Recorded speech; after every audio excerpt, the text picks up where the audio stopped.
Assalamualaikum warahmatullahi wabarakatuh. Kembali lagi bertemu dengan saya Alif Lukmanul Hakim dalam mata kuliah pendidikan Pancasila. Kita masuk di tema kedua. Kuliah kedua kita akan berbicara tentang sejarah lahirnya Pancasila. Nah, menurut Yudi Latif, ada beberapa fase yang kita harus pelajari dalam memahami lahirnya Pancasila. Yang pertama, fase pembuahan. Ya, bagaimana dia mengatakan dan kita semua paham sebetulnya Pancasila itu telah ada sebelum Indonesia berdiri menjadi nation state, dalam arti embrionya atau nilai-nilainya, value-nya. Yaitu kita bisa tahu kearifan lokal, local wisdom, tata nilai, adat istiadat, itu sudah ada sejak zaman sebelum Indonesia merdeka, sebelum abad ke-19, bahkan sejak dahulu kala di zaman-zaman masa kerajaan-kerajaan di Nusantara. Kalau bicara secara faktual, yang lebih kontemporer, kita akan bisa mengartikan bahwa Pancasila sudah ada sejak tahun 20-an ketika munculnya Budi Utomo, sebelum itu 1908, ketika munculnya peristiwa Sumpah Pemuda, bagaimana kemudian beragam pemikiran dalam masa perjuangan awal kemerdekaan, baik itu nasionalisme, kemudian nilai-nilai sosialisme, dan juga nilai-nilai agama, itu bersatu untuk kemudian menghasilkan Sumpah Pemuda. Dan di sana dihilangkan etnonasionalisme atau nasionalisme kesukuan yang sempit, dan kemudian dibangun civic nationalism atau nasionalisme yang mendasarkan kepada persatuan dan kesatuan di antara perbedaan. Yang kedua adalah fase perumusan. Nah, kita paham dalam perumusan Pancasila seringkali titik awalnya adalah sidang pertama BPUPKI kan, sidang pertama BPUPKI yaitu tanggal 29 Mei sampai 1 Juni 1945, di mana agenda sidang tersebut berbicara tentang membahas dasar-dasar Indonesia Merdeka. Ada beragam pembicara yang kita sangat tahu, intinya adalah Profesor Mr. Muhammad Yamin pada tanggal 29 Mei 1945, kemudian ada Profesor Dr. Mr. Supomo tanggal 31 Mei 1945, kemudian ada Insinyur Soekarno 1 Juni 1945. Nah, kemudian kita bisa lihat usulan Muhammad Yamin, ya. Ada yang pertama peri kebangsaan, kemudian peri kemanusiaan, ketiga peri ketuhanan, keempat peri kerakyatan, yang kelima kesejahteraan rakyat. Di samping usulan lisan atau pidato, beliau juga mengajukan usulan tertulis. Menurut beliau ada 3 teori negara, yaitu teori perseorangan yang dianut oleh negara liberal di Eropa dan Amerika Serikat. Tokoh-tokohnya seperti John Locke, kemudian Thomas Hobbes, kemudian Jean-Jacques Rousseau, kemudian Haji Lasky. Kemudian negara dikatakan adalah wujud kontrak sosial, yaitu masyarakat bebas berbuat selama tidak melanggar kontrak sosial atau hukum. Negara adalah masyarakat hukum atau legal society, individu tidak boleh banyak dikekang. Nah, yang kedua, beliau mengatakan tentang teori kelas atau golongan. Awalnya negara adalah alat kekuasaan kelas atas yang berkuasa kepada kelas yang di bawah atau kelas proletar. Kelas borjuis menindas kelas proletar. Kelas bawah oleh karena itu harus bersatu untuk revolusi dan merebut kekuasaan. Kemudian bila revolusi berhasil, maka kendali ada di tangan kelas proletar atau kelas bawah. Oleh karena itu kemudian negara dijalankan dengan kekuasaan yang tersentral atau terpusat dan semua hal diatur oleh negara. Cita-citanya adalah masyarakat tanpa kelas atau masyarakat komunis yang sama rasa dan sama rata. Yang ketiga, beliau menyampaikan tentang teori integralistik, diusulkan oleh beliau sebagai dasar negara karena menurutnya sesuai dengan struktur sosial masyarakat Indonesia. Teori ini mengutamakan persatuan antara pemimpin dengan rakyatnya. Negara yang satu adalah untuk semua golongan, paham, negara juga adalah untuk semua orang, jadi negara persatuan konsepsinya. Teori ini berasal dari Jerman dengan tokoh-tokohnya seperti Adam Müller, kemudian Benedictus de Spinoza, ada George Wilhelm Friedrich Hegel. Nah, Supomo mengusulkan agar negara tidak berdasarkan ajaran agama tertentu karena ingin menyesuaikan dengan kebinekaan masyarakat Indonesia. Di 1 Juni 1945, inilah saat-saat di mana Insinyur Soekarno menyampaikan pidatonya tentang dasar negara atau filosofische Grondslag seperti itu kan. Beliau mengajukan 3 usulan dasar negara. Yang pertama Pancasila istilahnya, kemudian yang kedua Trisila, yang berikutnya adalah Ekasila.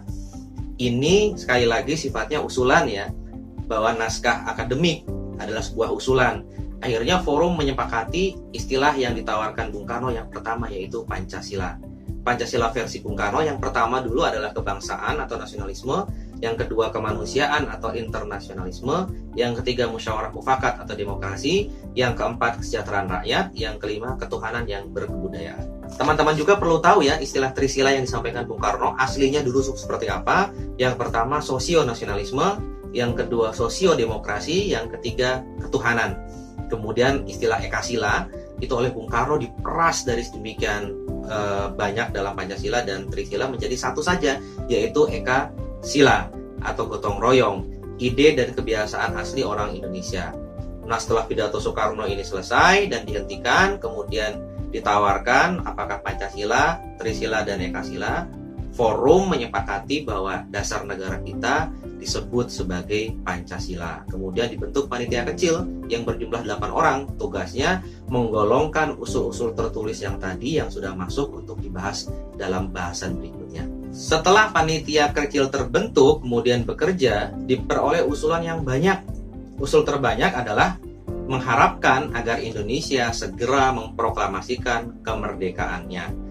Ada perbedaan pendapat nih di dalam mengenai hubungan agama dan negara, mengenai golongan agama Islam yang mengusulkan agar negara berdasarkan syariat Islam, golongan nasionalis yang menginginkan negara persatuan. Karena kenapa? Ada perbedaan pendapat yang harus diselesaikan. Maka kemudian dibentuk panitia kecil lagi yang mewakili kedua golongan, golongan Islam dan golongan nasionalis. Kemudian dikenal sebagai Panitia 9. Pada tanggal 22 Juni 1945, Panitia 9 berhasil mencapai kesepakatan, yaitu membentuk rancangan pembukaan hukum dasar yang dikenal sebagai Piagam Jakarta. Piagam Jakarta adalah cikal bakal, teman-teman, ya, dari pembukaan Undang-Undang Dasar 45. Hanya ada perbedaan pada satu rumusan kecil, ya, yaitu dalam sila pertama Pancasila, di mana bunyi awalnya adalah ketuhanan dengan kewajiban menjalankan syariat Islam bagi pemeluk-pemeluknya.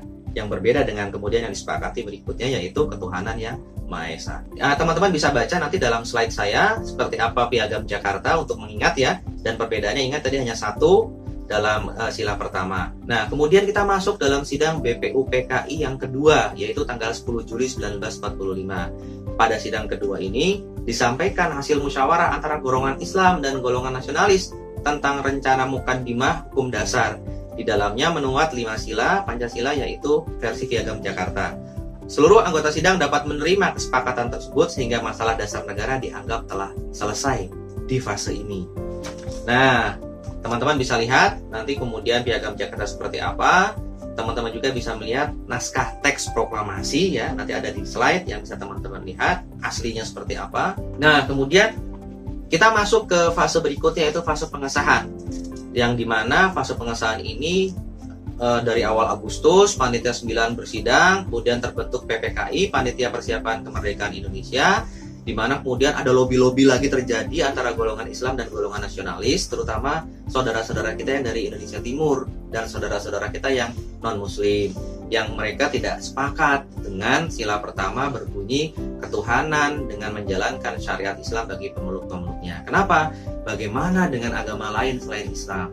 Kemudian tokoh seperti Kiai Haji Abdul Wahid Hashim, beliau putra dari Hadratus Syekh Kiai Haji Hashim Asy'ari, kemudian bertemu dengan tokoh-tokoh non-muslim tersebut didampingi oleh Profesor Dr.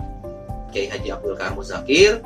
Bagaimana kemudian terjadi lobby-lobby, dan kemudian Kiai Wahid Hashim ya dalam sejarahnya bertanya, pulang dulu ke Jombang ke Kiai Haji Hashim Asy'ari untuk bertanya kira-kira bagaimana kalau kemudian sila pertama dirubah. Akhirnya kemudian disepakati setelah berkonsultasi dengan Kiai Haji Hashim Asy'ari, disepakati dalam forum, kemudian disampaikan bahwa demi persatuan dan kesatuan, demi keindonesiaan, kemudian disepakati sila pertama berbunyi ketuhanan yang Maha Esa.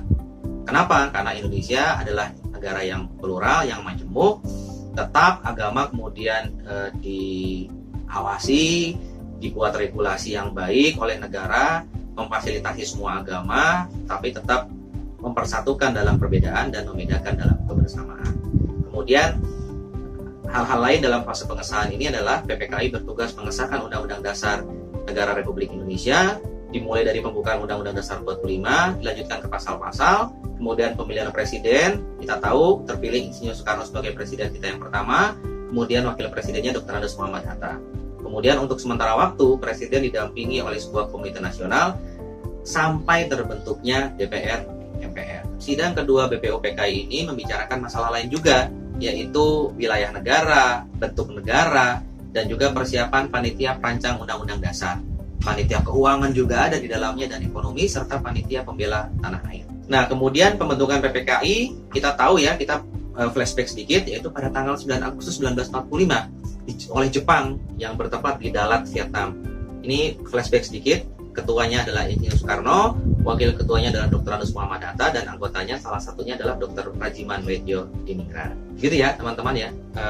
Teman-teman bisa melihat dalam slide ya materinya seperti apa, karena ini hanya sebatas flashback terkait pembentukan PPKI, dan juga selepas Bung Karno dan Bung Hatta pulang dari Dalat, Vietnam itu proses-proses dalam PPKI seperti apa.